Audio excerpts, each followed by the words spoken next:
many people in society use incorrectly is positive and negative reinforcement.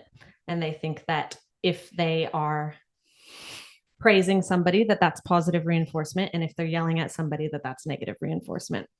You can have positive and negative punishment, and you can have positive and negative reinforcement. I have a headache. I engage in the behavior of taking ibuprofen.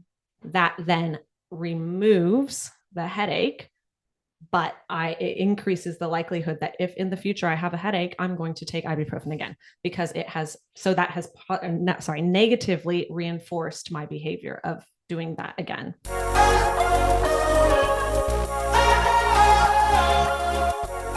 Hey, welcome to the Bodies Built Better podcast. I'm your host, Jackie Tan, and I'm so grateful you're joining me today. This show is all about human performance. We explore the physical side, the mental, emotional, spiritual, and everything in between, because I truly believe anything that has an impact on the human experience will impact your performance. So it's my goal to talk about all the different things that could impact your performance, and of course speak to the experts as well. And today we explore the fascinating field of human behavior.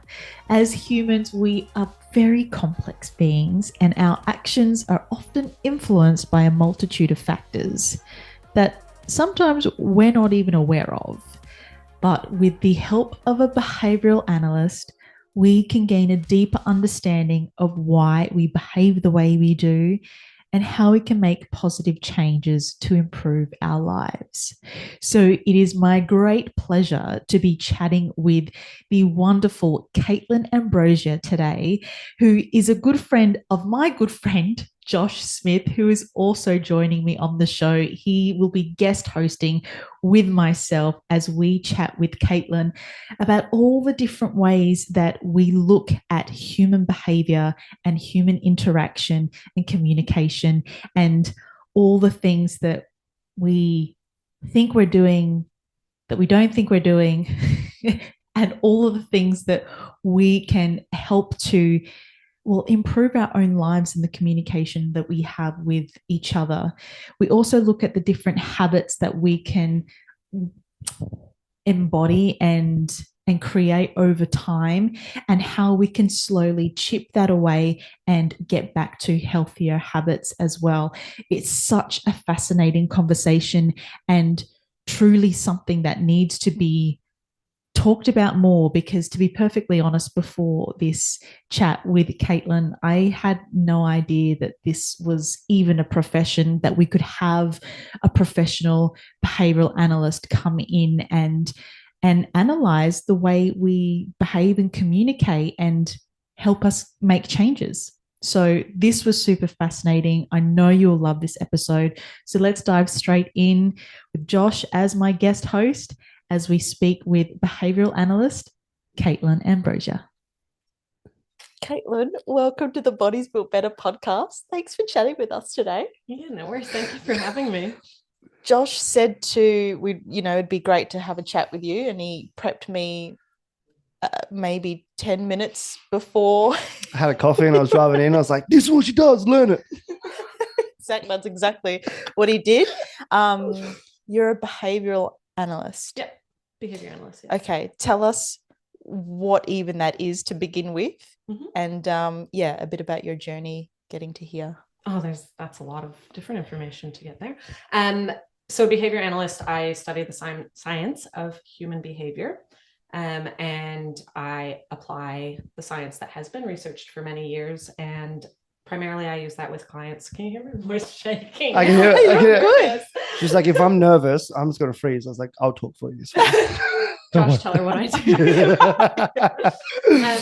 So I primarily work with children with disabilities that engage in a lot of different behaviors that are typically a result of not having an ability to communicate. So my specialty with these clients is primarily clients that are non-vocal, don't have ways to communicate, and therefore have engaged in extreme behaviors such as physical aggression or property destruction or self-injury to themselves.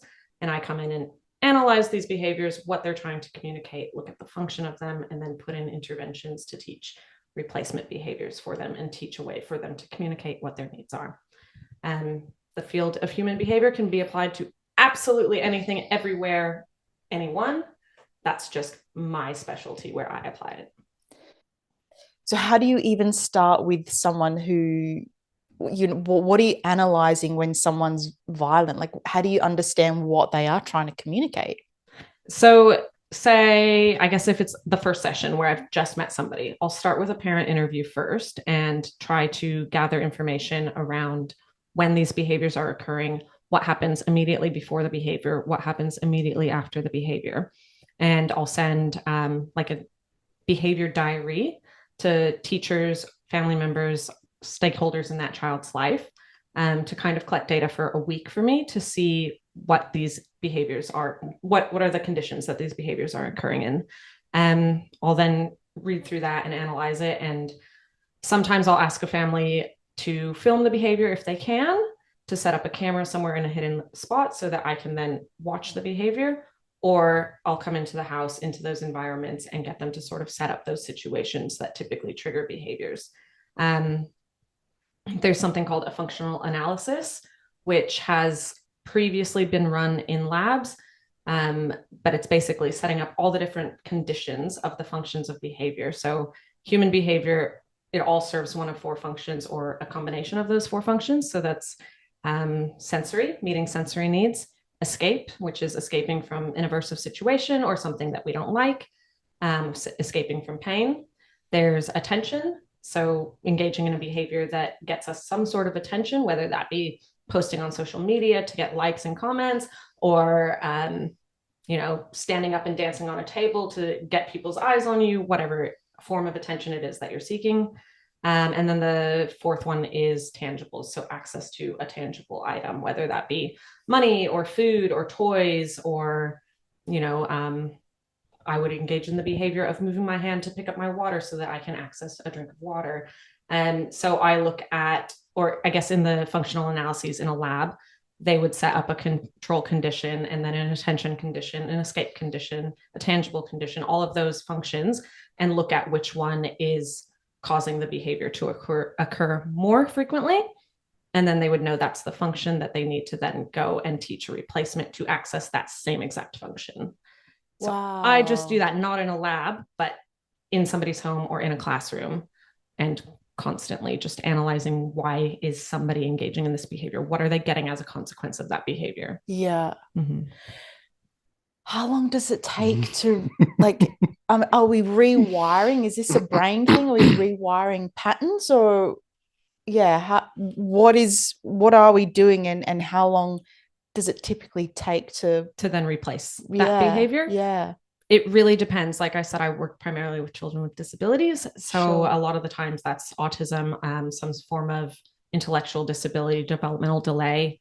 So for my clients, it completely ranges. I can have kids that pick up a new skill within a matter of, 1 to 2 hour session. And then it's just a matter of practicing that and enhancing it and getting it to go generalize across different people and environments, that they can then emit that skill with other people, not just me. Some clients, it might take months to teach them something new. It just depends how much I have to break down a skill into smaller and smaller components to get a replacement. If somebody's non-vocal, I start with something that's really simple, like a sign or a body tap or an exchange of a card. And then I go into a more complex form of communication for them that is socially acceptable. Right. Is vocal the goal with the non-vocal? Not really. Not necessarily. It's just communication. Any form of communication that gets them what they want. Yeah. Yeah. How did you get into it? Thanks. Oh, that's right. The basics. It's been almost a lifelong journey for me. When I was in elementary school, I always just gravitated toward our special education class from, I think, when I was in first grade. And I would go there at my recess and lunch and hang out with the kids in that class and sing songs. I would give up my summers from third grade on to go to their summer school and hang out with them. So I've just always loved this population or been drawn to this population. When I went to university, I started to study, what was it? Physiotherapy. Yep. My undergrad is in exercise science and sports medicine. And I had a job at the time, part-time, when I was in university, and I started working in 24-hour care homes and job coaching and all of that for people of all ages with disabilities. And from there, that's just always been a job that I've pursued. And eventually I ended up at a company back in California where my supervisors were behavior analysts, and I loved what they did, but I went off and did other things for 6 years and eventually came back and said, I'm going to do a master's in this field. I want to be a behavior analyst. I love human behavior. I love watching humans, observing humans, figuring out what's going on. And yeah, it's just really cool. I don't know. So your undergrad, oh sorry, your master's in this was in California? I did my master's through Arizona State University, but I did it online while I was in South Korea. Yeah. Okay. Why are you in South Korea? I like this. Just plant these little seeds here. I'm just here to just throw little things and then I just fade away. I went to South Korea. My partner and I went there to teach English and just live that lifestyle and see what it was like. So we spent 3 years teaching English there. And while I was teaching English, I was doing my master's degree. Right. Yeah. Did you, I mean, obviously you're teaching English when you're there, but what do you learn about the country and the culture? Do you immerse yourself in their language at all? Or yeah? So you learn. Oh, my Korean is shocking. I can read it. I can sound it out. I used to be able to at least give directions in a taxi, order in a restaurant, and speak to my kindergarten students in very basic vocabulary. Don't use it every day anymore, so hardly know as much as I did at the time. But yeah, in 3 years there, we were taking Korean classes. We were not allowed to speak in Korean in the schools. They just wanted full English immersion for the students, but we would always join like Korean lunch clubs and things like that so that we could go and get language practice and understand. Yeah. Did you have any preconceived notions of what South Korea would be like? I had a few friends that had gone over and taught English, and from their feedback that it was going to be, and this will get into another part of my history before Korea, but I knew that they pay really well for English teachers. The cost of living is extremely low, so you're able to save a lot of money. And we basically, my partner and I, wanted to have a good income at a low cost of living and be able to travel around the world. Amazing. While we were there, yeah. So you're there for 3 years, and then you said you wanted to travel around the world. Where did you go and what did you do? So while we were in Korea, we traveled around a lot of parts of Southeast Asia. We went to Japan, we went to the Philippines, we came down to Bali, went to China a few times. We were and traveled all over South Korea as well while we were there. But basically we saved up all of our money and I got a job here in Adelaide, and we quit our jobs, sold everything in Korea, and spent 6 months backpacking from Korea into Adelaide. So we went through Nepal into, I can't even remember the order now, but we went to Thailand, we went to Laos, we went to Cambodia, we went to Indonesia again, we went to Malaysia, we went to a lot of different countries. Amazing. So the 3 years, was that how long it took to become qualified behavioural? No, so my master's was 2 years online. I didn't start that until about a year after we were in Korea. Right. And then the next part of, I guess, becoming a behavior analyst is that you have to do, at the time it was 1,500 clinical supervision hours. Right. Now it's 2,000 clinical supervision hours to get your license. And I couldn't do that in South Korea. Okay. There was nobody there that would be able to supervise me or for me to be able to practice my skills in English. I would have had to be fluent in Korean. So we said, let's go somewhere that I can do my clinical supervision hours. We didn't want to move back to the US. So we're like, what's next? And we haven't been to Australia yet. Let's go to Australia. Yeah. And that's how we decided on Australia. And then I started looking for supervisors in the field that were willing to take on supervisees. Through our licensing board, there's a portal that you can search for people in different areas that are licensed and see if they're willing to take on supervisees. And there was a woman here in Adelaide that had that box ticked, and I reached out to her and Googled Adelaide, and it seemed like a really nice place to live after being in a crazy, chaotic, fast-paced Korea. We wanted something a bit slower, more chilled out, a lot less people around, more green space, more beaches, and all of that. And it was just perfect. Yeah. All of that. Got it all here. Much slower. Yeah. It's like, is this a compliment? I'm not sure how I feel right now, but I'm okay with it. Well, my first Zoom call with her, she said, "Oh, it's a big country town," and that's what I've just heard constantly since being here from everybody. So yeah, what are your thoughts around that? Of it being a big country town, and I wouldn't really consider it a country town. Yeah, I love it here. I really do. How long have you been here? Just over 4 years now. Okay, right. So hours aside, you've learnt, or you've had your clinical hours. Mm-hmm. What happens next? Do you is it something that you go, I want to work with, in the disability sector, or is this something you always knew? Did it come about later on? Like, how did that happen? I always knew the populations that I wanted to work for. Yeah. The company that I came here, spent my first 3 years working for, they were specializing in early intervention, so children 2 years up to 7 years, but I also had a few teenage clients. My specialty is really young kids, early intervention, prevention, before things get to a point where you have to do a lot of unlearning of behaviors. So that's where I'm happy right now. There's a lot that this field can be applied to. There's a lot that I would love to learn more about for the future.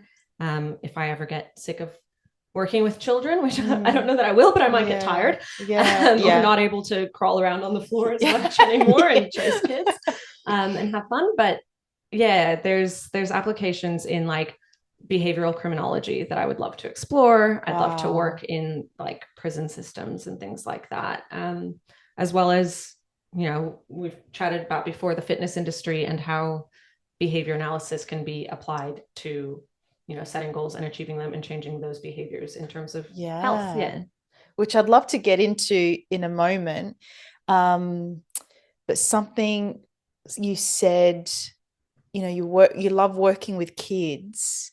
Would it, because you're working with kids and you would feel like, correct me if I'm wrong,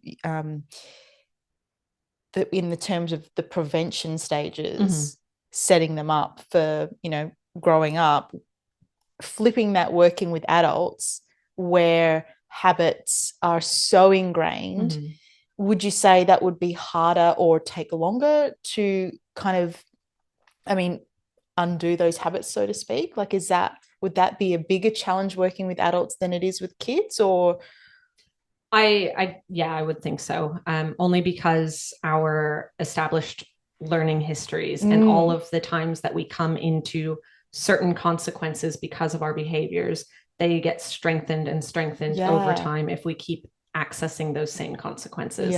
So if a behavior has gone on for a really long time, or for someone's life, you're undoing, 40 years of a learning history of that behavior being strengthened. So you're going to have to, do a lot of hard work to really change that, for sure. Haven't worked with adults in this field, so can't speak from experience, but just from the science behind it, that learning history is going to be strong. Huge. There's so many applications, and that's what I find so amazing. And I think we had some beers at a pub, and it was like 3-hour chat. So I was like, tell me everything, I got all the time in the world. I think one of the big things for me is that I've been around 16 years in the fitness industry, talking to a lot of people in a lot of different areas, that I'd never heard of a behavior analyst in this kind of field, right? I was like, oh, psychology and whatever. Like, how does it fit in that regard? Because one thing you said is that there's not a lot of people in Australia Mhm. who have this, whereas in America, Mhm. it's quite a pronounced or prominent field, right? Yeah. Talk to me about that. Why? What's going on? Yeah. What do you know that Australians don't? Yeah. Well, I was brought in on a skill shortage visa.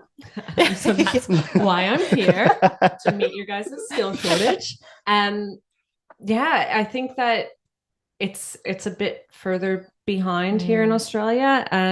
This field, it's been around for more than 80 years. I can't tell you exactly when it started off the top of my head because I'm not good at remembering dates and things like that.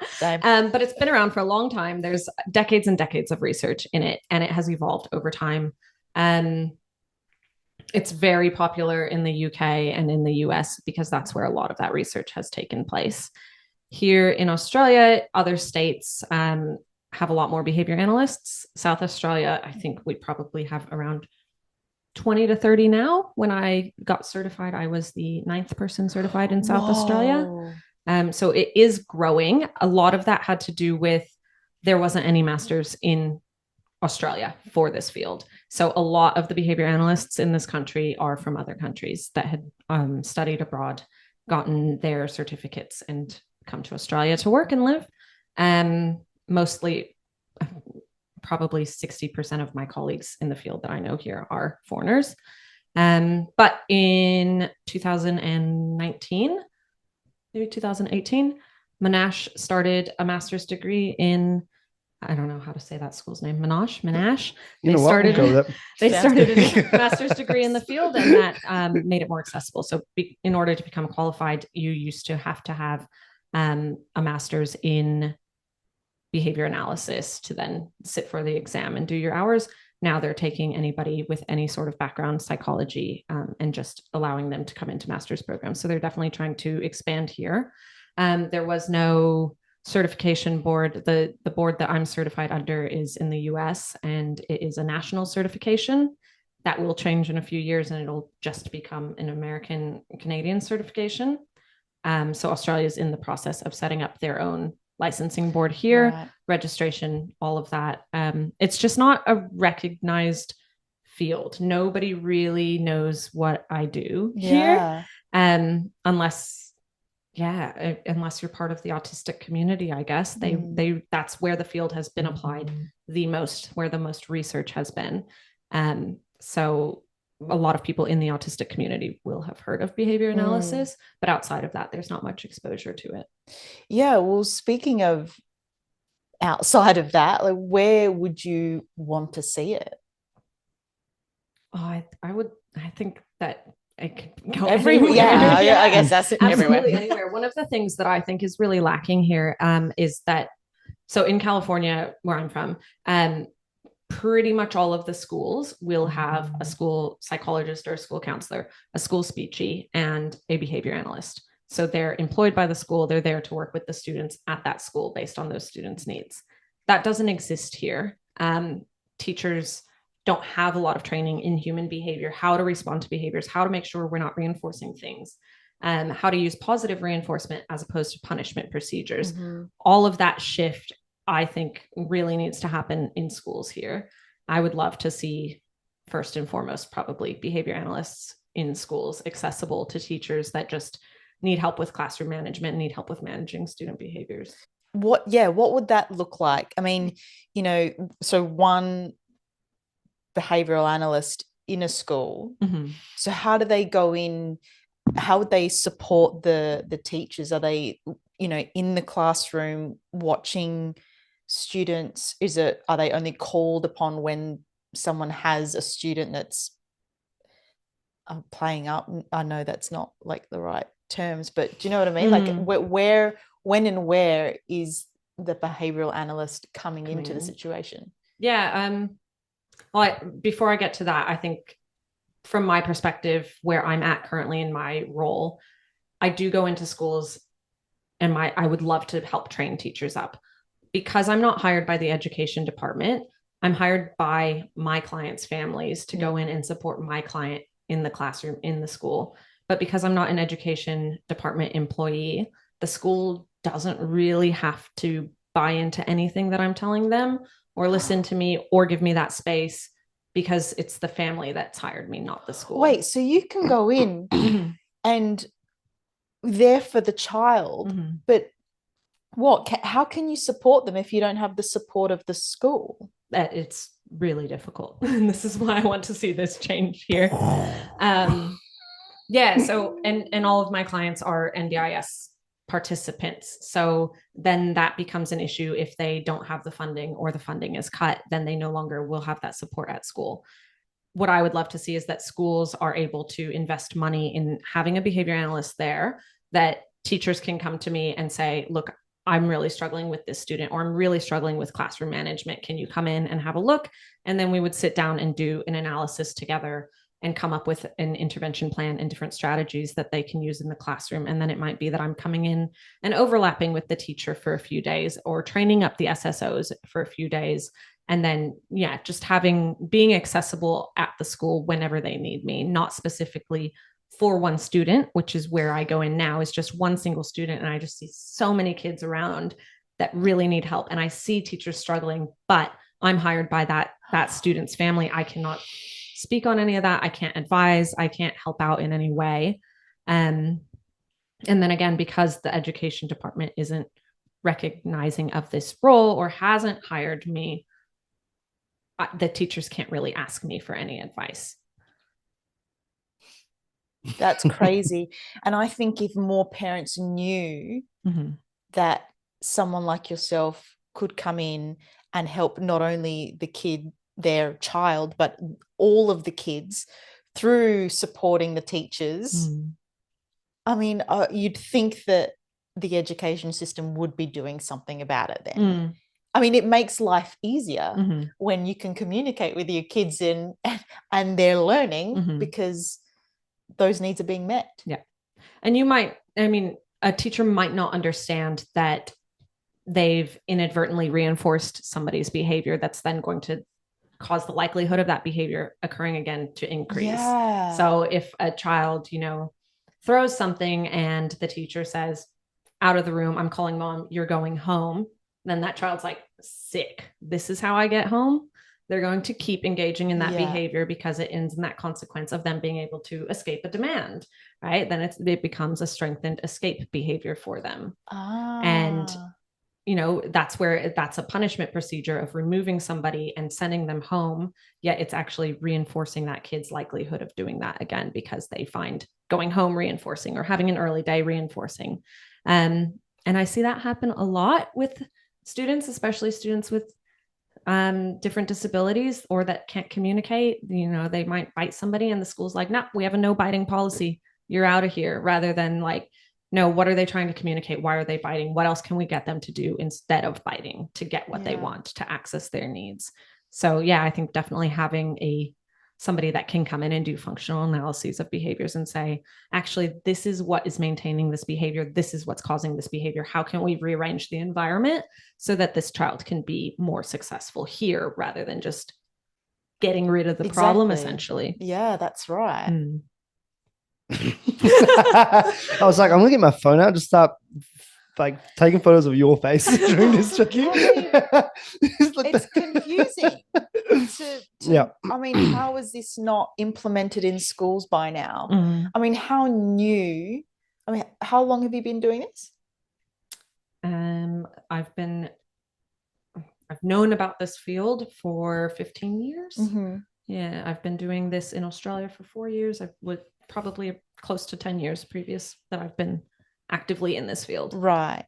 And so you said when you first got here, there were 9 and now there's 25. Yeah, somewhere close to 30. I haven't checked recently. Yeah. And so in the space of the 4 years that the field's growing. Yeah. I've just had my very first client that doesn't have any sort of diagnosis, no developmental delay, no intellectual disability, no mutations of genes, like nothing. They're neurotypical child, and just with behaviors that have gotten out of hand, and parents are like, hey, I need help with this. So it can definitely be applied. It's just that people don't know about it. Yeah. No idea. It's not that it has to be somebody with autism. That's just the community that knows about it. Exactly. The most. Yeah, that's right. Yeah. I need to collect my thoughts. I know, I can see how much of what you do then and how you go about it in this space, how much do you then work with parents to help them understand what's happening when you're not around? Yeah. So parent training, when I'm just in a school, it makes it very difficult. Then my focus is on supporting that child in school and, if I can, training up their SSOs and teachers. Otherwise, I primarily see my clients at their houses and in their communities, wherever these behaviors are occurring. And part of my service agreement is that parents have to give me either 25% or 50% of the session time for specifically parent training. That doesn't always start off right away. It takes time to get to know a child and start to teach certain skills to get to a point where I can then bring the parent in and say, okay, when they do this, I need you to do this, and I need you to set things up in this way. But there's always a parent training component where I'm transferring those skills over to them. And that's one of the things when I program as well. I want to program. I don't want to teach something in a specific way every single time, because then there's a risk of me having that stimulus control, to throw in a behavior analytic term, that I become the stimulus that is controlling or evoking these behaviors from happening. I don't want them to only occur with me, or because it's my voice or the way I've said it or the words that I've used, and I've only said the same sentence every single time that I'm teaching this behavior. I want to vary what I'm doing. I want to vary the materials, the environments, what I look like, and who's giving these instructions, so that they're then able to generalize these skills across environments and across people and across times and settings and all different environments. So I'm always programming for that generalization phase. Mastery comes first, and then we look at generalizing into other areas. So it's teaching those skills first, and then looking at bringing those skills across to different people. And it's interesting to me. Well, interesting. No, it's important that you not control the environment, but you provide the environmental. So it's not just the client, it's the parents, it's the school, it's what's happening around them, right? Which is something that I try to do at the gym. And you've said to me before, like, what you're doing is in line with what I do as well, which is why my thoughts were, this needs to be applied everywhere. Right? And it can be. It's literally just human behavior, human science. Yeah. So like, how would you then, if someone came, just say you bumped in Jackie in the street, and she's like, I have these behaviors and I don't know what they have them for. How would you work with someone that is, say, adult without any specific behavioral issues then, and to help them work through some behaviors? It's a lot of what you already do. So pretend no one knows. pretend no one knows what I do. Okay. Okay. So Caitlin, I eat lots of chocolate all of the time, and I don't know why, even though I know I shouldn't be. You don't know why. I brought you in just to help Jackie. It tastes really good. That's why. But really, the amount that I eat. So you want to decrease that behavior of eating chocolate. Okay. So then I would look at what motivates you and how we put in different environmental modifications that would cause you to not engage in those behaviors or prevent you from engaging in those behaviors of accessing chocolates. So don't walk past Hague's every lunchtime. Potentially. But you can't just get rid of a behavior without a functional replacement behavior. So something that accesses that same function. So it's like, you can't just, it's why quitting smoking or quitting alcohol, something that's very addictive, cold turkey, is really difficult to do, because you're still going to have those cravings. You're still going to have that addiction component. So you need to be replacing with something else, whether it's that you always have a water bottle on you. So every time you think like, oh, I really want to drink right now, you can have a sip of your water. So that's teaching some sort of replacement behavior for accessing alcohol. If it's chocolate, you can look at like fading procedures where we're slowly decreasing the amount of chocolate day by day or per week. So it's setting goals. And then there's also, you need a reinforcement component for it as well, because that's the only way to strengthen behaviors and maintain them. So if the goal is to decrease how much chocolate you're eating, then you would set your criterion as it goes over time. It's called changing criterion design. And when you meet certain criteria or certain criterion, that's when you provide a reinforcement of yourself, whatever that may be. It depends what's motivating for you, what's reinforcing for you. It would look different for me and for Josh, for everybody. Our reinforcers are different. So if that's like, hey, if I can eat only 3 pieces of chocolate today, then I get to have, I don't know, something that you really like. Right. I Okay. get to go and do this. So it's for almost myself. like a reward. Yeah, exactly. A reward Okay. system. Yeah. Rewards can be monetary. They can be, time spent experiences. They can be tangible items, whatever it is. Yeah. And what if it's something that you want to add?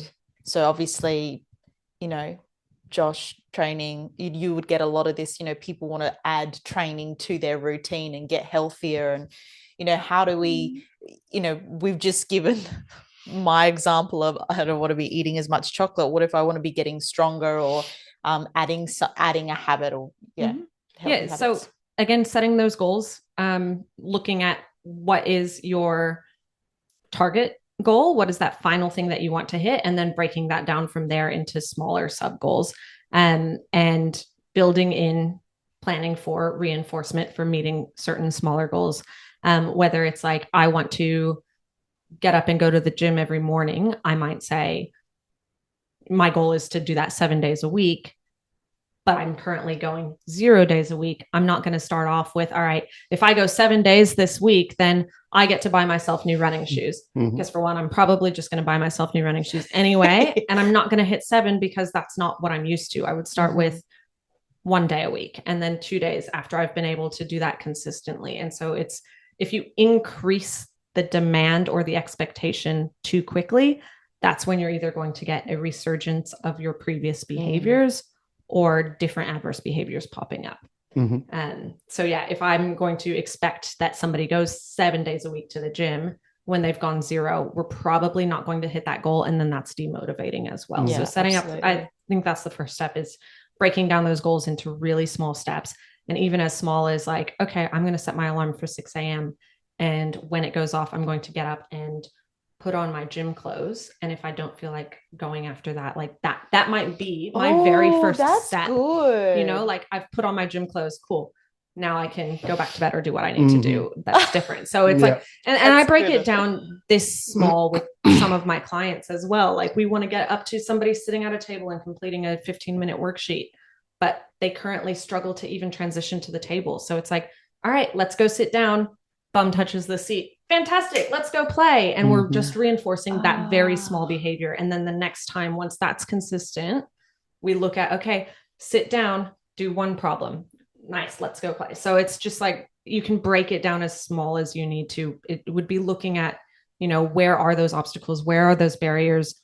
Why aren't they able to get into the gym, if that's what we're talking about? And there's a lot of self-management strategies that can be brought in. I know a lot of people know about, putting your clothes out the night before, having it all set up and visible. Then you're more likely, it takes away the response effort of having to find those items. And, it's right there, it's ready to go. So you don't have to go through all that effort of looking for your gym shoes and your bag and your keys and all of that. So preparing everything the night before is a strategy. Like, these are all self-management strategies that are based in behavior analysis. A big one for me, I think, on what you were just touching on, is the 4 drivers. The escape, tangible, the other 2. You're escaping from something. That's why the behaviors here. Sensory, tangible. Sensory. Yep. So SEAT, SEAT. Yes. Sensory, escape. Test time. Oh, that was sesame. I'm like, am I being tested now? I'm not sure. So attention, go through them. Attention and tangible. Yeah. So understanding them, or having a little bit more of a awareness for oneself, like not just from a scientific work perspective, but understanding those things a little bit. I feel, I'm touching my microphone, Joshua. I feel that for me, it's like, oh, cool. If we're looking at these 4 things, what behaviors am I exhibiting that tie into what these are? Do I want some chocolate, or am I trying to escape my home life or my couch or whatever it is? To understand and to start thinking, okay, cool. This is the path that I take to get to this unhealthy behavior that I want to change, whatever you may call it. And then you can start to break that down infinitesimally to what's the first step in the right direction. And that might be putting out your clothes. It might be putting on a sock. It's my gym sock, and then I take it off, how small that is. And then finally reinforcing that behavior. Because from the gym perspective, and these are things that you picked up with me, it's like, from the gym perspective, it's the first step was always like, oh, I just got to get to the gym. Because I'm like, no, you don't. Just put your clothes on, right? Or just text me and say you want to come to the gym. And then if you don't want to come, text me again. And I'll be like, that's awesome. Thank you for acknowledging that. We have it with our clients. And I was literally talking to one of my staff members last night that no matter, like, we understand the clientele, and that comes from the interview process or talking with them where they're at. If someone comes to the gym, that's huge. And that's not something I've done before. I will celebrate that and we'll sit down and we'll chat, and then I'll spend 30 minutes, then they'll go home. That's it. That's fantastic. Right? Well done. Thank I you. love how much you use behavior analysis without knowing. I get these little like claps on my Instagram every now and again. I'm like, yes, I'm doing it right. Yeah, so like things like that where we're trying to break it down to the smallest step. I've had clients pull into the driveway, wave, and then leave. Awesome. The next step is wave, step in, and then you build that out, that behavior. And you reinforce each one. It's not like, oh, you came to the car park, then left again. You should have come in, which is punishment, and it's 95% of the industry. From my industry, that's what it is. You didn't come in, they shame you, or you feel bad, or whatever. Like, you shouldn't feel bad for taking a step in the right direction. You should always feel good by taking a step in the right direction. That's how I feel about things. I love how beautifully you summarized what I can't summarize so beautifully. And a lot of what you're talking about is called behavioral momentum. And it is about just, that kind of snowball effect that once you get going, you're probably going to keep going. So, if I have somebody who needs to go to swim lessons, but they don't want to get in the pool, I might just set a timer for 5 minutes or 1 minute even, and just build it up from there and say, okay, let's try it for 1 minute. And if after 1 minute you want to get out, we can get out. 1 minute goes by and then they're like, I'm loving this. I'm already in here. And I set up that same rule for myself with going to the gym. On days where I really don't want to go, I'll say, all right, I'm just going to go for 5 minutes. And if after 5 minutes, I don't want to be there anymore, I can go. And then I'm not going to be upset with myself because I'll have made that conscious decision that I really just am not in the right place to be at the gym today, but at least get my foot in the door and then decide. And always, whenever I don't want to do something, if I just stick to that 5 minute rule, I'll stay and do what I need to do, and I'll feel much better for it after the fact. So that's that behavioral momentum of just starting a behavior, and then it'll keep on going. Yeah. You want to do 5 jumping jacks, and that seems really easy. Then you're going to be like, let me do 10. Okay, let me do 15. Yeah. And that's going to keep building on it. And it's always harder to get there. Like for you to spend 5 minutes at the gym means you spent 20 minutes driving, getting ready, preparing. And it's that preparation phase that subconsciously we're like, well, I don't want to waste that preparation phase. Yeah. Exactly. I'm here now for 5, and as you get into it, you're like, I'm doing it now. And you kind of just, like you said, you just roll with it. It's the momentum. I've set myself a 20-minute gym thing this year, right? And I was like, for last year, I did a full reflection in January. And for me, I was like, I want to train more. But I know if I set myself an hour a day, an hour 3 times a week, I'm going to be like, ugh, I'm going to do that. So I was like, 20 minutes, 4 times a week, because 4 times a week is more than 50%. And that's a step in the right direction. And, then I track it through my tracking and spreadsheet and whatever. But 80% of the time I'm in the gym and I go 20 minutes. I literally set my timer, 20 minutes, and it goes off. I'm like, well, I'm 5 sets deep now. Might as well do 5 more. Like, seriously, exactly. and everything else kind of fades away because you're already in that moment, and then from there, if it does get to 20 minutes and I'm like, I want to go, I've done my 20, I can tick that box, positively reinforce myself, and then be like, cool, I'll do next time, I'll do it, and you can go from there, but setting the minimal step and then go from there. I think it's really powerful. It's important. With another term to throw at you guys is the response effort of something. So how much effort does it take to engage in this response? And is the motivation and the reinforcement for engaging in that response high enough for this person to then engage in the behavior that they need to? And so it's everything that we've been saying of breaking down that response effort to be very minimal so that it's easy to engage in. And then once that's done, it's easier to engage in the next thing. I'll just take everything you're saying and I'll give you the scientific term for it. I love that. Why this is something that is actually evidence-based. And it's just like whenever I explain human behavior to people, they're like, oh yeah, that makes sense. It's common sense. And I'd be like, no, it ain't. but it's what we experience all the time. So Yeah. it does make sense that, if we're getting reinforcement for a certain behavior, we're going to continue engaging in those behaviors. It can be really simple, but there is a whole complex science behind it, but it can be really simple to understand. And it's just fascinating to me that this is actually a science, and you can replicate it, you can test it, you can predict it, you can do everything with it the way, like it follows all the determinants of science of any other science would. You can set it up and test conditions again and again and get the same results because human behavior is a science. Love it. I don't know if this is the same thing or if you could apply it to this, but what about I've got a lot of athletes who listen to the show. If they're trying to improve their overall performance and they want to add a new skill to it, but they hate the skill that they need to incorporate to get better overall outcomes, whatever it is. How do you change? I mean, is it basically everything you've just said with, making the barrier to entry really small, trying to learn that new skill?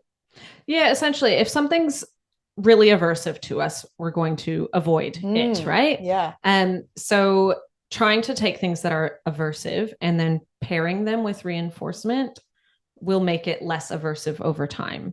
So again, it is so much is about, breaking it down so it's very easy and manageable in the beginning, and it doesn't seem so daunting. It doesn't take a massive response effort, and then bringing in reinforcement with it as well. That can change our whole perspective about something that is inherently aversive to us. Yeah. What I find super interesting is that if you're listening and you're thinking about, okay, I've got behaviors that I want to change or whatever, reinforcement is dependent. The behaviors aren't good or bad, they just are, right? And reinforcement isn't good or bad, just is. So what I mean by that is that if you're engaging in a behavior that is leading to a negative outcome, you're reinforcing that somehow. You're getting something from that. And so I think for me, like working that out and then, like you said, substituting it, changing it, whatever, allows you to go, okay, cool. Well, this is occurring this way, which has led to whatever I'm doing now. It's just a redefinition of, okay, this is bad, but then why am I doing it? What's your reinforcement? What are you getting from it? And that there is what you need in that moment for something, So like just thinking about things like that and like understanding why someone's doing something and not judging them for doing that is a key for me. Like you're eating chocolate, you don't want to do that, but you're doing it for some reason. What need is not being met? And then how can then, if you come to Caitlin or myself or someone else, how can then we meet that need and reinforce it in a way that is going to be positive for you to enable you to change that behavior? And something you were saying before, which is something I'm bringing into something I'm doing, there's a lot of somethings there, but something I'm doing soon is you change and adapt your environment, your language at the points that the behavior changes. So if you're coming in once a week, I'm going to reinforce that and say, awesome stuff. We're going to go twice a week. And then you change what you do or change how you present that continues the behavior. Because if you keep the same stimulus and I keep the same words to you and I keep the same environment, you get used to that. And then it's easy to fall back into the other way. Which is something I think about when I go through rehab with clientele. When I go through rehab, there are certain stages of rehabilitation that I'm not going to reinforce you going for a walk if you've got an ankle injury the same way I'd reinforce you doing some jumping at a later stage of your rehab. You periodize and you change how you talk and what environment you provide, but the outcome is still the same. Shaping. Yeah. Give me the words. Shaping and differential reinforcement. Yes. I had no idea that's what it's called. I just do it. So you're shaping through, we've talked about breaking goals down into smaller steps, more manageable or more accomplishable steps. That's first called a task analysis. So breaking something down, a complex skill down into really easy to do steps one by one. And then as we hit each of those steps, if they're still doing that bare minimum, that's not going to get the reinforcement anymore. It's steps 1 through 4 that's now going to get the reinforcement. That's called differentially reinforcing the new target behavior. So we're no longer reinforcing the original target behavior. We're differentially now giving more reinforcement for this. We might be like, hey, yeah, thanks for going for a walk today. But the big praise or the big reinforcer is going to come from being able to do those jumps, because that's what our expectation is now. So through that task analysis, we are shaping skills over time into the terminal goal. Yeah. Oh, do you go in with an understanding of how the shaping looks? Sorry if I'm using it incorrectly, but yeah, do you go in, well, this is where we're starting, this is kind of the end goal, and this is where, at the times we will change or transition from this to that. Do you have an idea? Yeah, I think a lot of that comes from just your own general experience in whatever field it is that so if I was to come into a field where I have no previous knowledge of working in that, I would need supervision to help me understand, what are the different steps in between.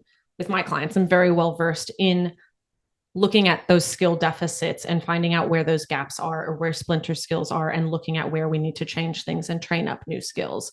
It has to be individualized per client.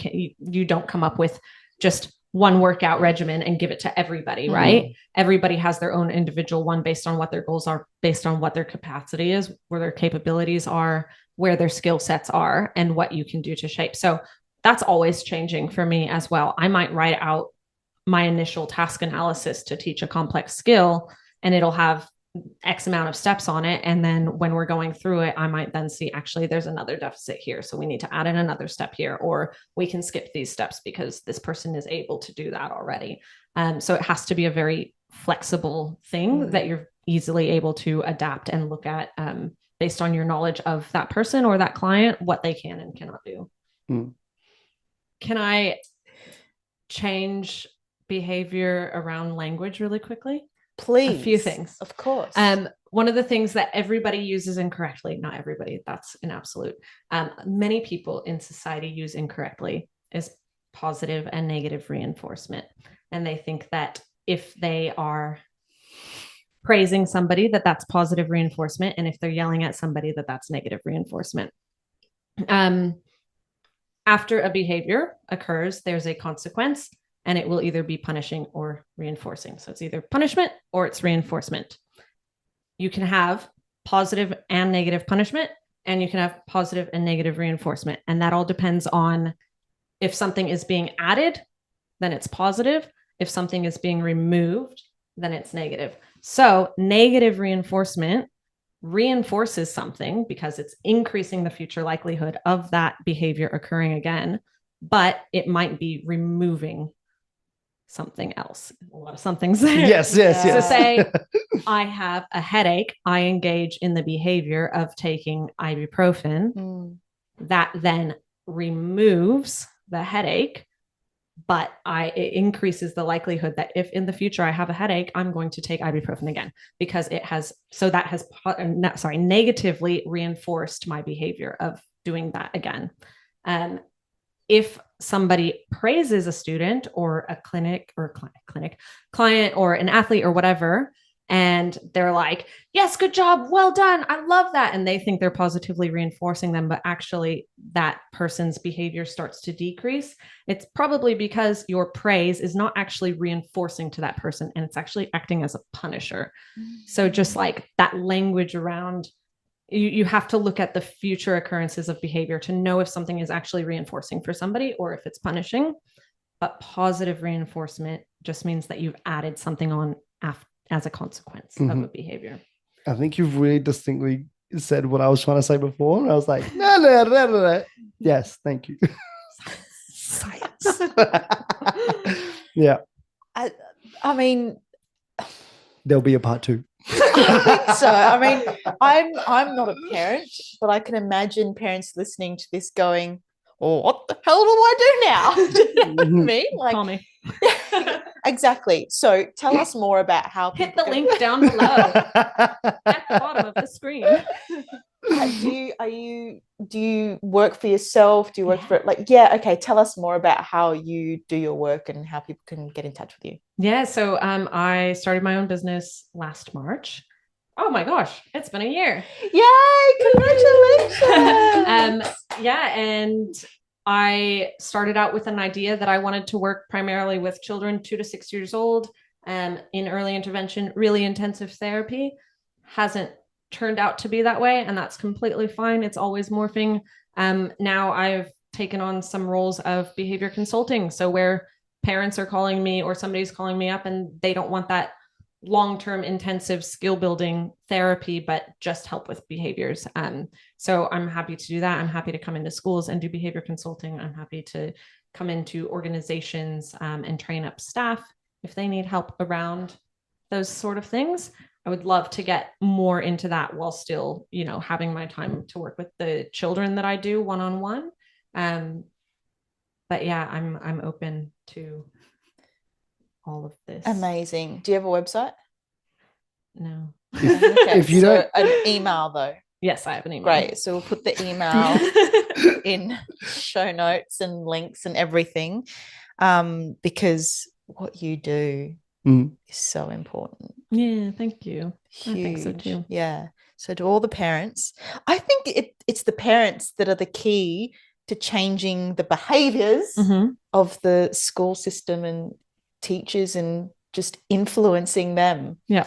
So if we can make or help parents understand the importance of your job and what you do and how you can help, I think that could really and it's getting a foot in the door and then being able to show schools through my results or show families through my results how important this is and how effective it is. Yeah, absolutely.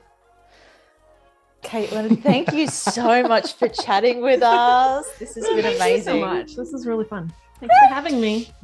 That was Caitlin Ambrosia. If you want to be looking or diving deeper into this for yourself, or maybe for your children, or maybe you've even got a group, maybe you are a teacher or you know someone who teaches and thinks this could be really beneficial, please get in touch with Caitlin. I have all the links or the contact details in the show notes below.